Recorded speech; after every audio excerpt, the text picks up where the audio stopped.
The room is filling up, so good morning, good afternoon, good evening. My name is Susanne Nolden, Department of International Affairs and Global Sustainability and focal point of the Resilience Hub of Bonn.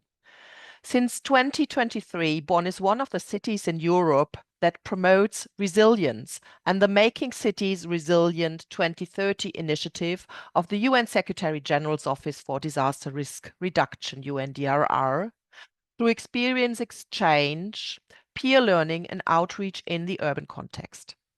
Together with ICLEI, Local Governments for Sustainability, and alternating partners, we are organizing this webinar series, and we are thrilled to have partnered up with the UNCCD, the UN Convention to Combat Desertification, and International Women's Day is only 2 days away, with the network Gender at International Bonn, an institutional network advancing gender equality as a pillar of the International Bonn. So, a warm welcome to Healthy Land, Healthy City, Rural-Urban Solutions for Land, Climate and Justice. In the next hour, in the capable hands of our expert moderator, Tina Beuchelt of the Center for Development Research of the University of Bonn, CEF, also a member of Gender at International Bonn, along with UN Bonn and the City of Bonn, we're looking forward to interesting inputs and a hopefully lively discussion. A short remark on housekeeping before I forget. This webinar will be recorded and made available on our partners' websites, and screenshots will be taken. I assume this has your consent. Thank you for being our wonderful audience today. Except for the speakers, your cameras will be deactivated and your microphones muted. Please use the chat for questions and remarks. We will monitor the chat and bring as many questions to our panelists as possible.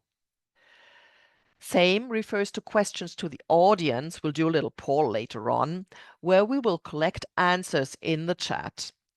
So without further ado, I'd like to wish all of you, all of us, a very fruitful discussion on land resilience and give the floor to Tina Beuchelt, who will set the scene for us. Thanks a lot.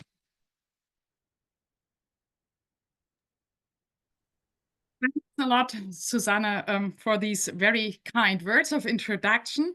I'm very happy to be here and to moderate the event today. We have fantastic representatives from science, policy, and practice, specifically business, with speakers really coming from 4 continents. So it's, I think, a very special occasion. And multi-stakeholder dialogues and exchanges like the one today, the evolving joint learning and working and together from different perspectives towards environmental and social justice is crucial in today's times. So I strongly believe in collaborations, and it sparks my energy actually today to have not only our committed speakers, but so many participants also joining our today's journey. I will briefly start with setting the scene, and then we have 3 speakers and some time for questions and discussions with you as the audience. As Susanne mentioned, I am senior scientist and a project leader, and I work mainly on very applied projects trying to achieve implementation regarding climate change adaptation, food security, food systems, gender and justice, working in Africa, Asia, and Latin America. As Susanne reminded us already, we have soon on Saturday the upcoming International Women's Day. And we purposely chose this occasion for today's seminar. But what really has the International Women's Day and our event have in common? I think we can boil it down to 3 common themes: equity, sustainability, and community well-being. So we still have to overcome structural and cultural barriers to gender equality across the world, in cities, in rural areas, policy, business, and science alike.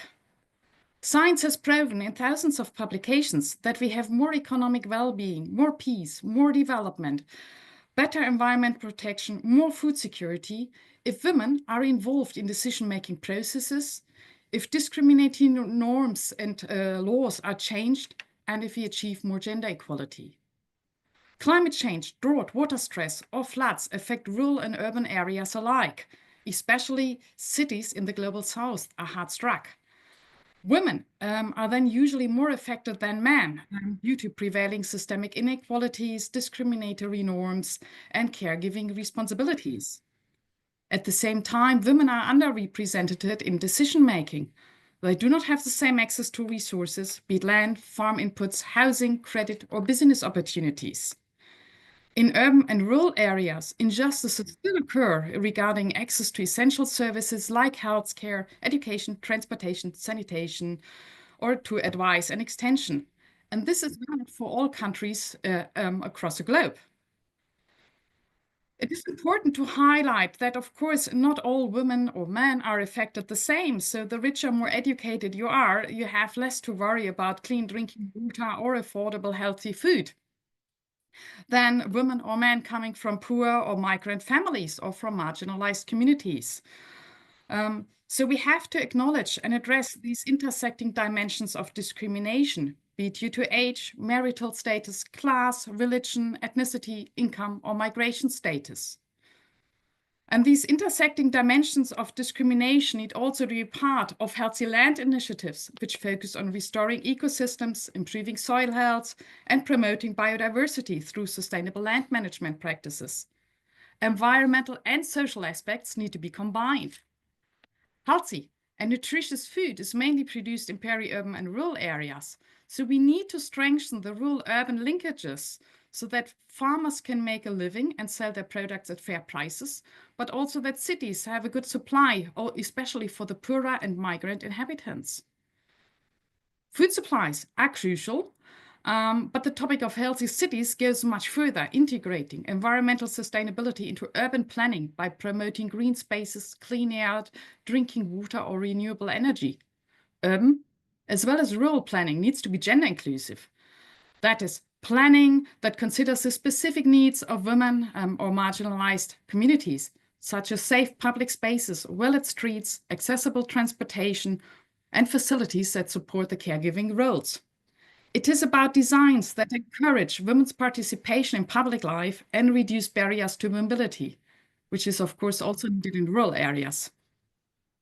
So safety and security issues are a crucial part of healthy cities, but also of healthy lands. And we have to focus on creating safer environments for women and address gender-based violence.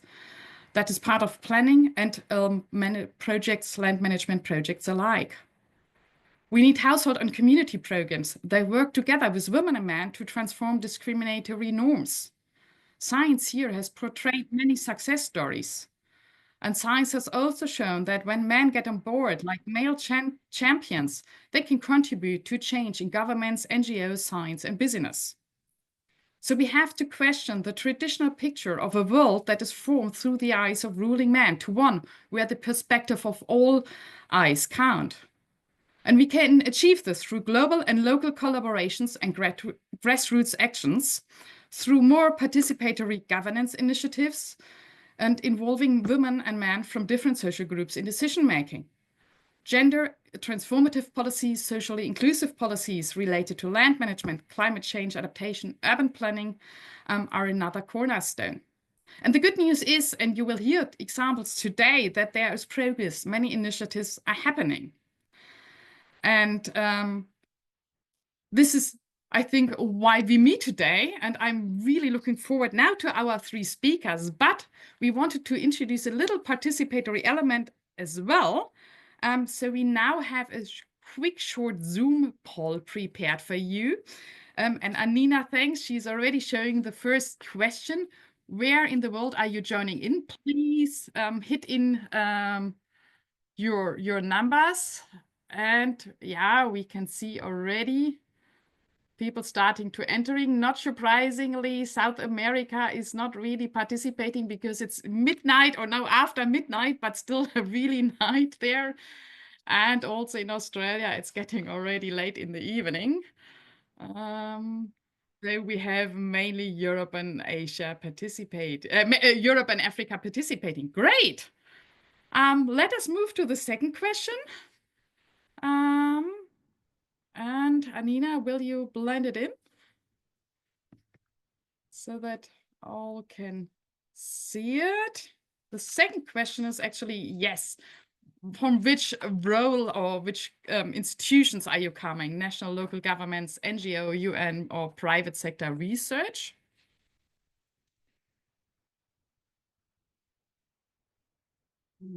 Okay. We have some time still. People still entering.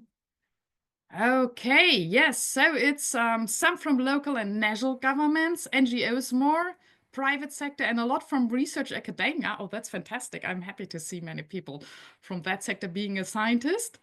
Cool. Let us move quickly to the third question then. Which is we wanted a word cloud, but unfortunately it wasn't possible. So now we do a multiple choice question actually. And it relates and will pop up in a second, I think, to what are your most important demands for land resilience and the empowerment of women as drivers of urban land resilience? But it's not there yet. I'll wait for Anina. Okay. Oh, it is not working. Oh, I'm sorry. Let's move back. I'll ask it again, and you may answer your, you may plug in your answers in the chat. So actually, the question we wanted to hear your voices on is, what are your most important demands regarding land resilience or regarding urban resilience? And what do you think is needed for the empowerment of women as drivers of this urban and land resilience factors? So please plug in your answers in the chat. I will briefly have a look at that. We don't have much time, so you get like 30, 40, 50 seconds to answer, and then we continue. Cool. I see the first one already. Conserve open, unsealed spaces. Yes. Create safe spaces, exactly. Empowerment, nice. Locally led adaptation. Yeah. Urban resilience, engagement with women and entrepreneurs, very important. Very nice. Functioning women organizations, yes. Involvement, oh, we have many feminists here, that is so nice. Involvement of women in planning, excellent. Regenerative agriculture, oh yeah, very important. Coming up with sustainable land management. Access to finance, right. And urban resilience. Yeah, again, women in decision-making roles. We are hitting the topic today. Pollinator gardens. Oh, this is also a wonderful idea. Yes. And engagement of landowners and women groups. Perfect. Well, you may continue plugging in answers while I'm already inviting our keynote speaker. And I would heartily welcome now Andrea Meza Murillo, the Deputy Executive Secretary of the United Nations Convention to Combat Desertification. And Andrea served prior to joining the convention as a Minister of Energy and Environment for the government of Costa Rica, amongst many other positions and jobs she had in her life. She brings far over 20 years of expertise in sustainable development, having worked in more than 15 Latin American countries to formulate public policies. She participated, of course, in international negotiations and executed climate conservation and restoration projects. So we are very happy, Andrea, to have you here, and the floor is yours. Thank you, Tina. Good morning to everyone, mayors, ICLEI family, Resilience Hub family, friends who believe in this way of addressing these global challenges, which is really, Tina, as you mentioned, through collaboration. Radical collaboration is what we need right now to face these global challenges. So I'm thrilled and honored to be here. Given some remarks, and as you say, deputy of UNCCD. UNCCD is one of the 3 Rio conventions, the one that deals with land. We have biodiversity, we have climate, and we have UNCCD, the one that deals with land. And why we think it's so important to have this conversation when we're talking about these systemic solutions, right? That we need equity, yes, absolutely. That we need to address resilience, that we want to reduce emissions, that we want to generate climate adaptation solutions. We need land for all this. Land is a central piece to really achieve the climate and the biodiversity goals. Land and sustainable land management is a central piece to guarantee food and water security. Sustainable land management is a central piece for stability, also to address migration. And also, when we are having good policies and integrated policies to do this sustainable land management, we're also addressing poverty. And all these interconnections come very, very clearly when we have and see that in most of the jurisdictions, and this is why local governments are so important. You normally can come and say, we have just one jurisdiction, one territory, and we need to balance all the different needs, development needs, the infrastructure, how to protect nature, how to guarantee that at the same time we're addressing all these social considerations. And it's through this lens of sustainable land management that we can address these complex challenges in a very pragmatic and integrated way. So under this convention, and we recently had our COP, and it was a very successful COP in the Kingdom of Saudi Arabia in December last year. We had the year of the 3 COPs, and our COP was the last one that happened in December. And what was very interesting to see is, first, the engagement of subnational governments, the participation that we had as well of different mayors and representatives of different cities and subnational governments, because they're really, first, they really want to have a voice in these multilateral spaces. And I think that this is so important that we have this multi-level understanding of things, of governance, of international governance. And to make multilateralism effective and work, we need to connect with the local governments, with the grassroots entities. We need to facilitate all these conversations and to hear their voices. And for the first time in our process, we had a very comprehensive action agenda to really open the space in a more programmatic and inclusive way in terms of understanding and hearing non-state actors. And also, and I will say, and I understand that subnational governments are a very special creature because they're part of the government, right? At the subnational level. And this is why it's so important to really have a voice very clear in these multilateral negotiations.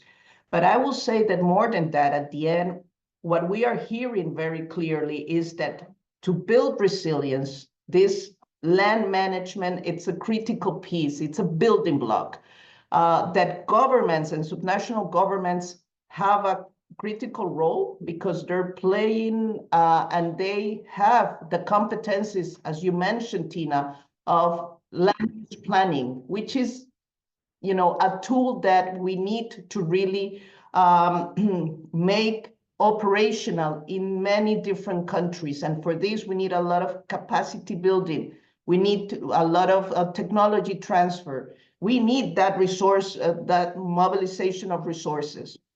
The good news is that, for example, during the COP, there was as well a lot of collaboration and the announcement to mobilize resources for this resilience agenda.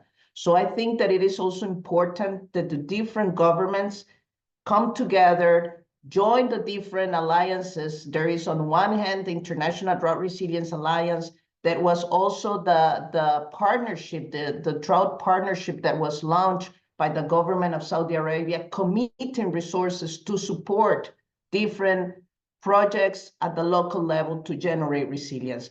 So I think that, again, just as a nutshell, because I'm seeing you with your face and the time, that we need to engage in these multilateral processes. So please, mayors from different parts of the world, grassroots organizations, come to the COPs, connect in the processes, understand your voices are so important. We need to facilitate these alliances, these partnerships. It's the way in which we can collaborate. We can do this. We have common challenges, and sometimes the solutions, we can share these ideas on how we are facing these solutions. And don't forget land as a central piece in all your strategies. In many cases, land is the only asset for a lot of these vulnerable populations. So we need to take care of it to guarantee our food, our water, and to also address all these inequalities. Over. Thank you. Thank you so much, Andrea. That was wonderful, and so many messages in so few minutes. Amazing. I actually was touched by that you first mentioned really and emphasized the systemic solutions that are needed, and also by your call to really involve local communities, local cities, and connecting them to the UN process, because I just realized, yes, this is not so often done, and it's nice to hear your encouragement on that. Thank you so much. That is wonderful. I know you're very busy, so we will say already goodbye, but thanks for coming. And we will continue now with the first speaker. And if there are any questions by the audience, you may start already putting them into the chat. Susanne will monitor it, and we can also later on pick it up in the discussion. So feel free while you write. And we also have another UN representative from UNCCD with us, who later on can also answer questions if needed.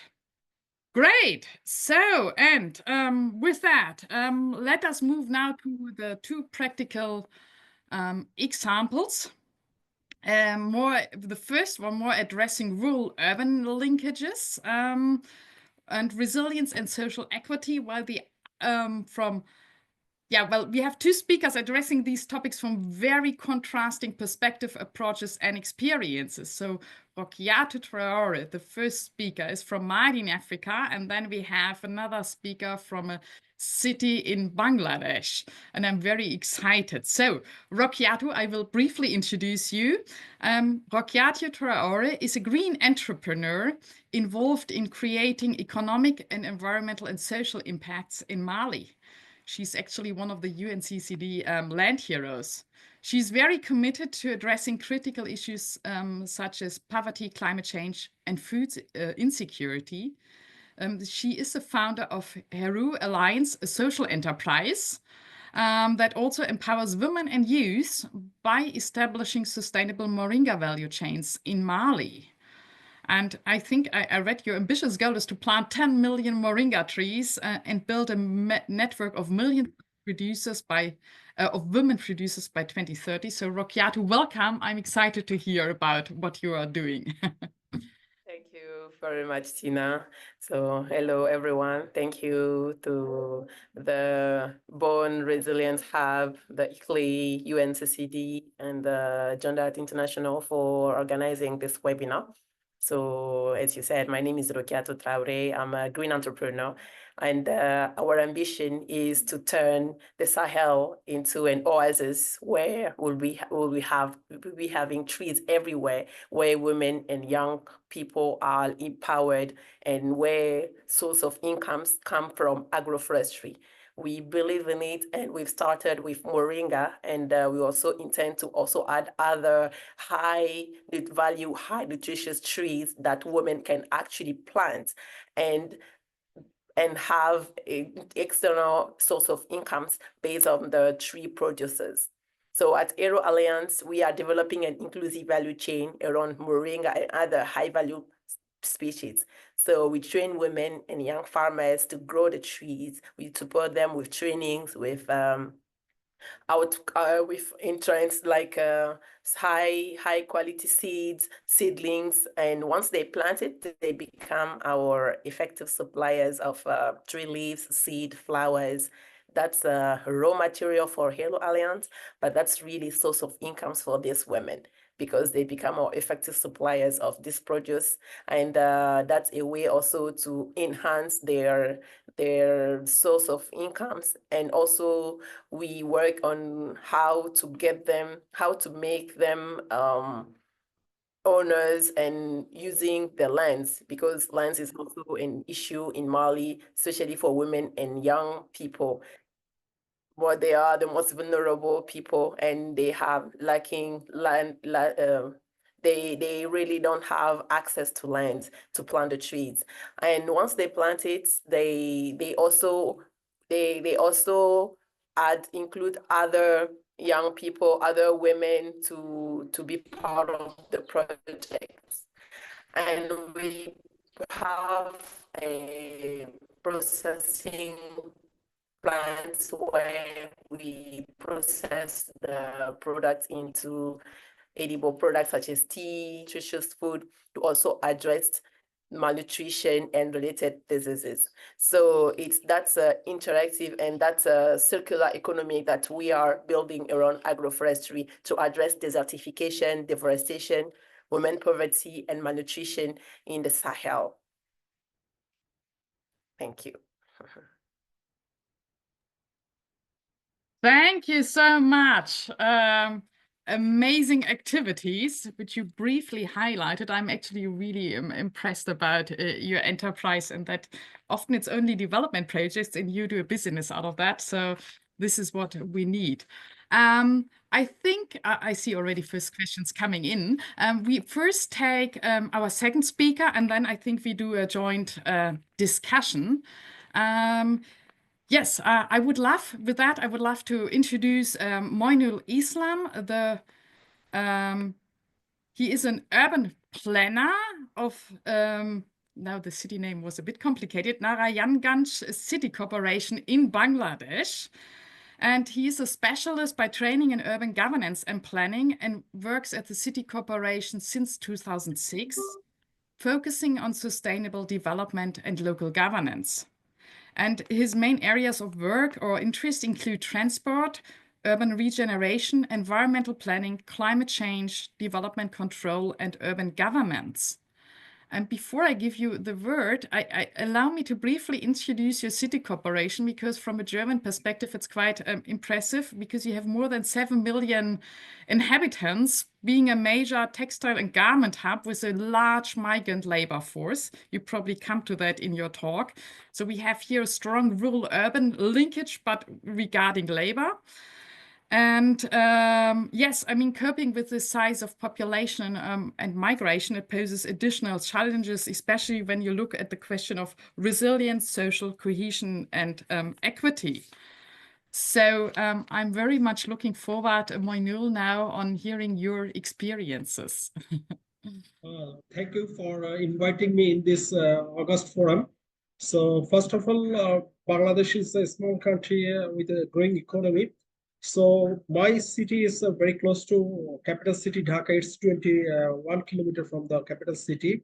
And Narayanganj is one of the industrial, commercial, and business hub in Bangladesh. Once upon a time, the city was famous for jute trading, but later the business has been shifted to ready-made garments. And we have some agriculture processing industries like salt, lentil, wheats, and other so on. And the city economy is very vibrant. All over Bangladesh, the marginal people come here for their livelihood and for their employment. So in Narayanganj, we have the good opportunity for the marginal people, and they're contributing for the city economy, as well as they're getting a good livelihood in the Narayanganj city. Especially Narayanganj, Bangladesh is famous for ready-made garments, and Narayanganj is one of the city which generated good number of garments products in Narayanganj. And the migration rate from all over Bangladesh in Narayanganj city is very high, and this is higher than the national average. And the city is very facing challenges for the migrated populations when we provide the different services and the infrastructure for the city dwellers. but we have to fail every time because we have the additional commuting population within the city. They are coming to the city for their livelihood. Sometimes they live for a long time, and sometimes they live in the city very short time. So they are contributing in the economy, but they are creating problem in the service as well as the infrastructure. But the city has trying to build some green infrastructures last couple of years. Like we're trying to follow the SDG, especially the SDG 11 and SDG 15, and also the SDG 17, the partnerships, because the city is in industrial nature, and the green development is not focused in earlier time, but the last couple of years we are trying to develop the green infrastructure within the city area. In the city area, we have 28 canals and 28 ponds and 2 lakes, big lakes, and we are trying to make the green corridor with the blue urbanism.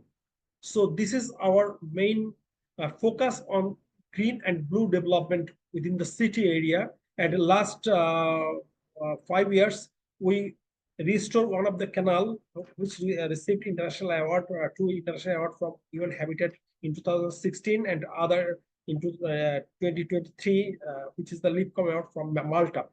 So we are getting some response from the international arena, and the city is trying to maintain their climate action plan, which is the first climate action plan in Bangladesh.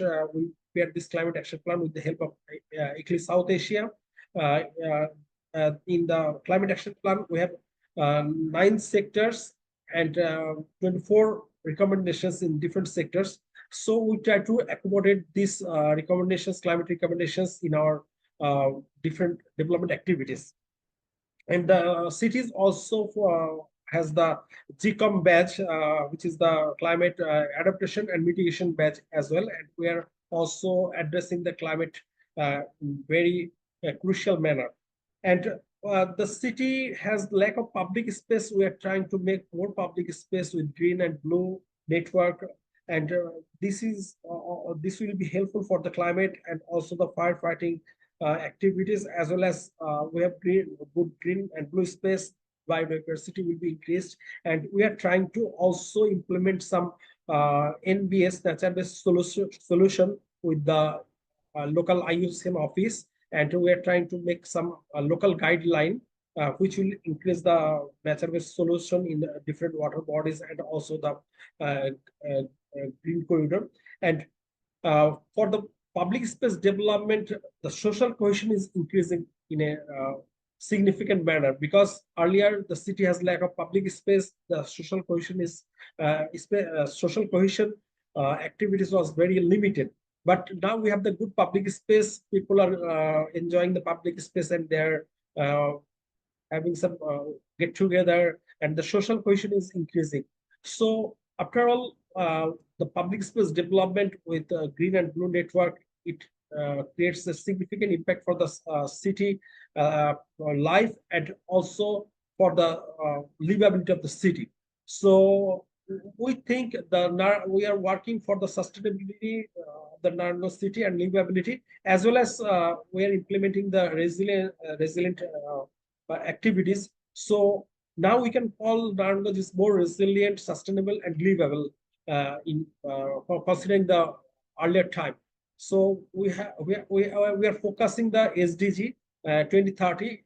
This is also our vision line. So within the 2030, this scenario will be improved, we think.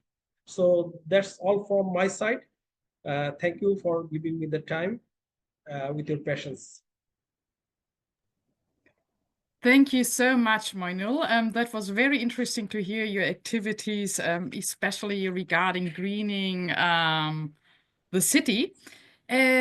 I I'm briefly thinking. Well, maybe first a note to the audience. Please enter your questions, because in a second we will start the Q&A section with the speakers. So if you have any questions, please enter them in the chat, and Susanne will help us moderating then the questions. I would have, I think, a follow-up first for you, Moinul, and then one question for you, Rokiatou, and then we open it up to the whole session. And there, I mentioned before, we have also one representative still from the UNCCD here, that is Marcos Monteiro, who's working since 25 years also for the UNCCD. And if you have any questions regarding what Andrea said, what the UNCCD is doing, he's also available to answer questions. And he's appearing on the screen. Thank you so much. Great. Well, Moinul, my question still was, could you mention maybe some more activities regarding what the city does regarding social inclusion or reduction of inequities? Because you mentioned already the public spaces, the green spaces you create as a space to create social cohesion. But I assume you do more given your large migrant population, the slums, etc. So what are your activities?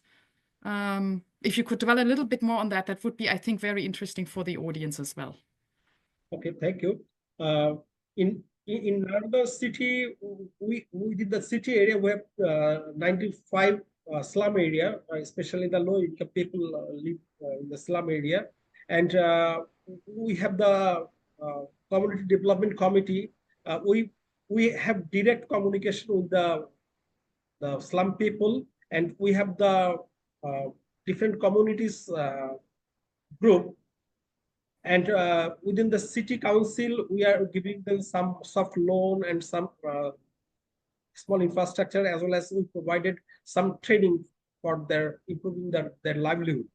So they are well connected. The marginal people are well connected with the city council, and we also provide them different training program, and they are also attached with our different development activities and also the social campaign. Moreover, we have the youth council following the UN guidelines. We have the youth council within the city area. 10 male and 10 female persons are working for the youth councils. This group are also very active. Moreover, we have the civil society committee within the city area. So different committee, different stakeholder. In the SDG, no one left behind. If you consider this idea, we have different committees, different people are engaged, and we try to accommodate all these people and to address the city council, their problems, their issues, their challenges. And we are trying to address their challenges, especially in the public place. We arrange different activities like for the Narayanganj, we have the problem for the solid waste management. And we have some activities, some social awareness program in open field, in the open forum. So people are directly engaged with us. And we have also the question and answer sessions with the city council people. So the citizens are also, we invite all the citizens, so they also attend the city council program, and they can also ask the mayor, the councillors, their problem, their challenges. Sometimes they give us some good suggestions. And we also arrange all the year different kinds of activities like the cultural program, social awareness program, vaccination program with different stakeholders. So we have good communication with the local people, and we are addressing their challenges, their problem, and also their improving their livelihood. So that's why we are well connected, and the social cohesion is increasing, especially in Narayanganj city. We have 4 religion people like the Muslims, Hindus, Christian, and the Buddhist people. In the festival time, we from the city council we provide some financial support and the logistic support for other religions, because Muslims in our city is the major religion, but other religions we give them some supports, and our mayor, our councillors also visit their places and also greet them. So it also increased the social cohesion within the city people. Yeah. And Okay. religious harmony and communal harmony also enhanced for these activities. That sounds really amazing. And you do quite a lot. And actually, with your answer, you answered also one question from the chat, whether you include participatory planning methods. But by the way of multi-gremia and committees you have, I think you're very well on the track. So this is really great. And with that, I would like to move to Rokiatou for the moment. And then, Susanna, I will let you ask complementary questions from the chat. Rokiatou, maybe just briefly, you touch a lot what you do more for the women in the value chains, but I was wondering if you could highlight a little bit the linkages to urban areas, like how do you market the products, how is that featured, how is it affecting maybe urban areas? Can you say something in this regard? Absolutely, because we have a focus in rural areas and in urban areas. So in rural areas, that's mainly the tree planting and the tree produce supplying. And in the urban areas, it's mostly the processed products that we offer. Because in urban areas, we propose a more sophisticated products. Because moringa in Mali, for example, we don't really know moringa. And when we hear it's just like an herb, like a medicinal herb, and we want to change that vision. We want to make it more attractive that everyone can use it daily. So today we are exporting our products in 8 different countries, including Germany, France, in the western part of Africa, in Senegal, Cote d'Ivoire, Burkina Faso, Niger, Togo, and our ambition is really to make moringa in the table of every African and every Asian, every European. That's really our big ambition, and we are on the way. And by processing moringa in these different products, it's actually a high nutritious superfood that we include in the daily diet. So we make the tea, the powder, the soap, the oil, the honey. I saw a question regarding honey. We do have the beehives, but we are actually making a product with moringa and the powder. So combining both so that people can have the benefit of moringa in the honey and use it in the daily diet. And we are also including slowly other high value trees such as baobab, such as shea butter, such as shears and other trees, all to make agroforestry attractive in the rural areas and also in the urban areas. Wow, great. And thanks for touching already the first answer. Susanna, you have more an eye on the questions.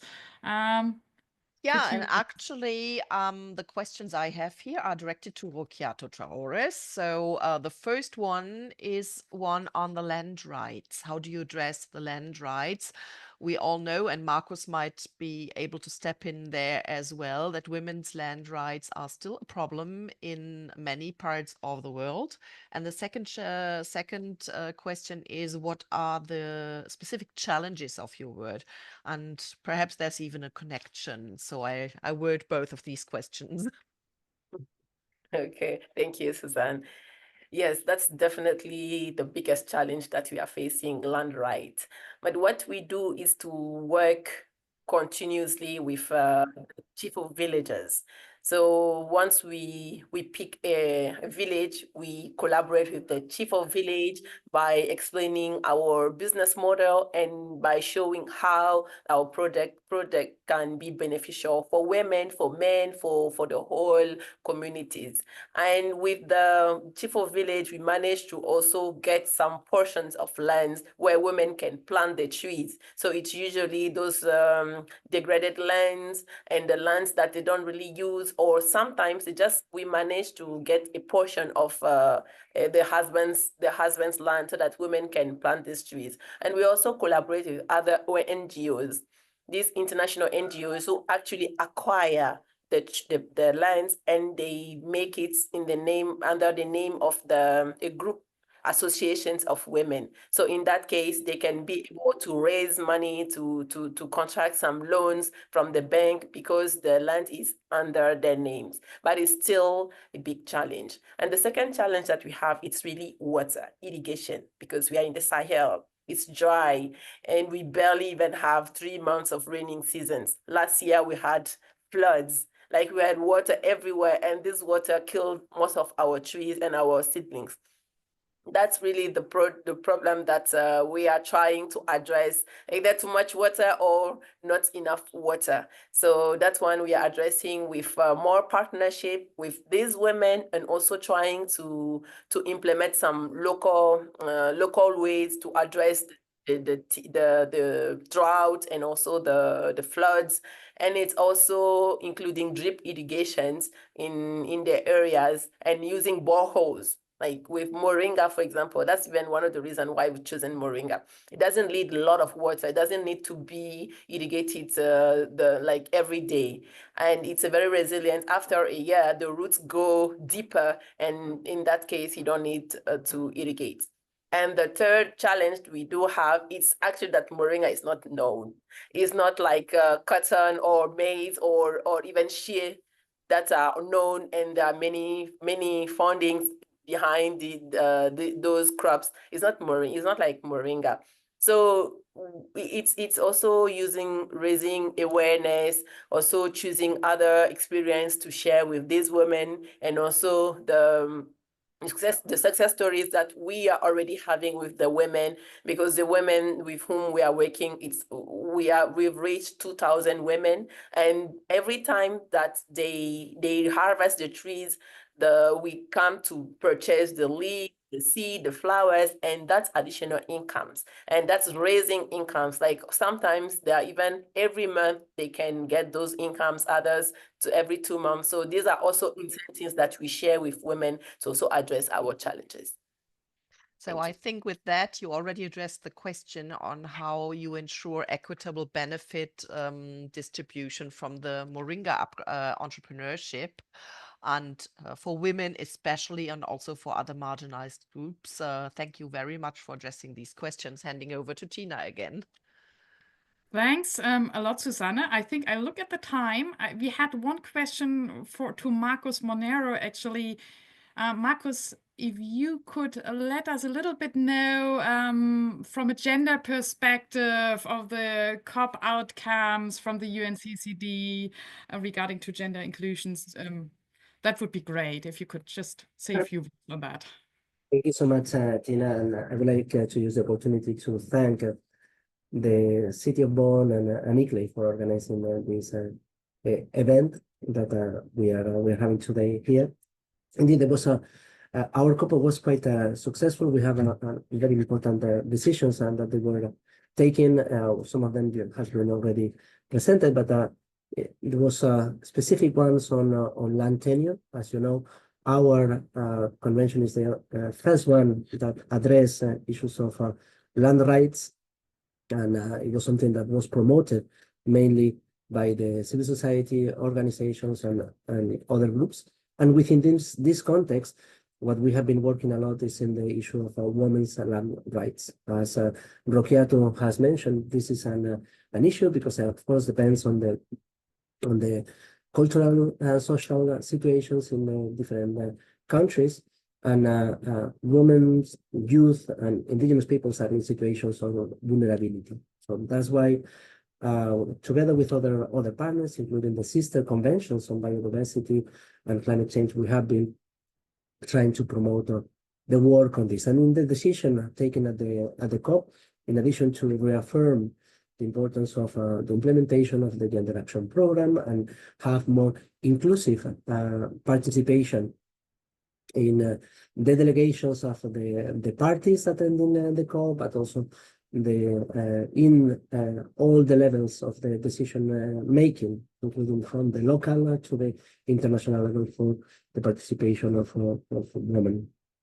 But there is also a strong component in the area of facilitating and ensuring that women have access, equal access to the land. make sure that the land is protected, and also activities that can be rehabilitated for avoiding certification, land degradation, and also mitigating the effects of that. Thank you. Oh, great. Thanks so much. That was nicely actually starting to wrap up this session of today. We are coming to an end. Well, not exactly, but slowly we are approaching it. And we would like to call for another participatory activity. It's the same as the last question. I will ask you the question and you please answer again in the chat. And the question, basically 2 questions you can choose which one to answer, is either what is the one thing you take away from today's discussion? So the one thing you learned, or the one keyword, the one thing that impressed you or touched you. Or you can say, what would you like to initiate after hearing today's discussions in your local government or change in your research activities? So wherever you're working. So please enter in the chat your one thing takeaway or the one thing you want to change now from today's onwards or bring in to your work. And just feel free to put it into the chat.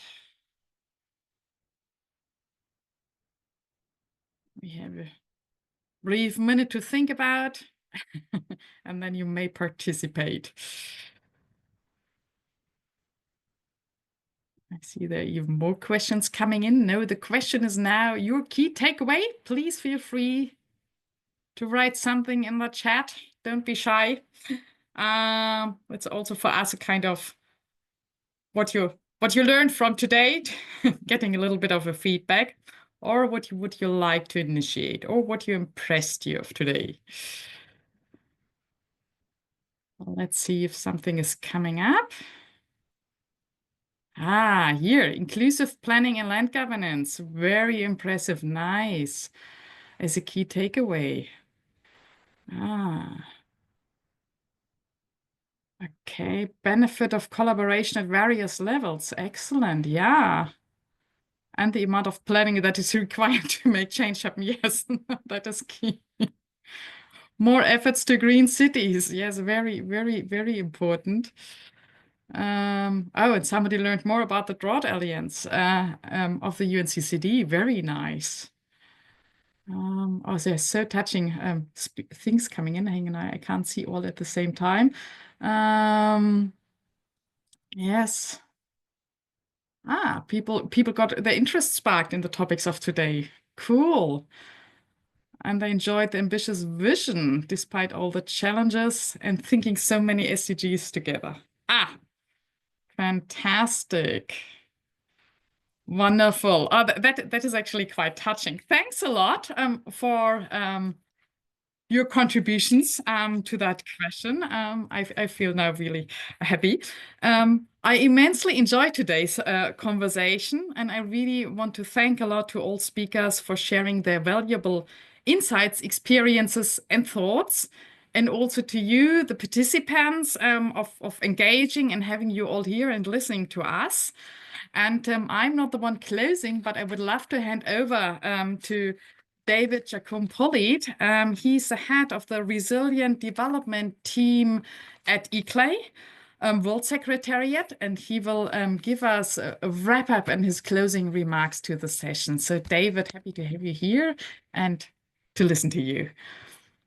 Thank you very much, Tina. And I have to say you did a wonderful job conducting the whole session. So, and it has been great. How the whole thing played out, in the sense that there is kind of like a really nice thread through the different sessions and the different messages and how everything got connected, of course. So really, really happy to do this. I'm honored to give these words at the end, but also I think I have the most difficult job because then I have to kind of summarize all these great messages at the end. But first of all, I think we need to thank Suzanne and the City of Bonn for the very warm welcome at the beginning. And this is very much noted and important. And then you, Tina, opened the floor and put on the table critical topic, and you kind of like started giving the first points on how this was going to be developed. And you said that there were 3 common things between this webinar and later on the International Women's Day: equity, sustainability, and well-being. And it was really interesting how these 3 words were somehow addressed during the different sessions. But one important message that you also mentioned, and I'm using my words to describe, is that it is not only so much about what needs to be done, but particularly important on the how. We need to transform systems. We need to transform systems that have structural flaws, rendering injustices and which are in turn affecting excluded communities, particularly women. And you also talk about intersectionality, and it's critical to understand these different dimensions. Then later on, interestingly, Andrea connected very well with this point, because she was saying that land and sustainable land management is the central piece to address global challenges such as climate change or land degradation, but also an opportunity to tackle structural challenges such as poverty. And so she's really talking about systemic solutions, but also she kind of like extended an invitation to engage in high-level multilateral processes, and this is very much true. And this resonates with ICLEI because that is part also of our job, to bring local and regional governments to these conversations. And then Rokiatou, she just started saying, we have an ambition, and that one is to turn the Sahel region into an oasis. That's really an ambition. Like, you can really see where the fight is being taking place. And then she was saying, and women are at the forefront of this task. So who's taking care of us? Interestingly. But then she was also saying it is not only about planting trees, but also providing a source of income for women and young people. So again, talking about solving structural issues, problems. And in my view, that is really truly transformational resilience. It's not only about jumping back, it's not only about being able to adapt or to respond, it's really to transform what is making us vulnerable and weak, and also being able, and then we are going to be able to respond better. On a personal note, I can only say I am really inspired by Rokiatou, and I just wanted to say thank you for this, and thank you for being here and sharing your very important work. Then Moinul provided a holistic overview, and he was making a really important point on how intertwined Bangladeshi cities are with their hinterlands. And this is a relationship that needs to be very much taken into account, but also he was mentioning how they are tackling local challenges, but by greening a little bit more the cities and working around green infrastructure. But also not only through that approach, but connecting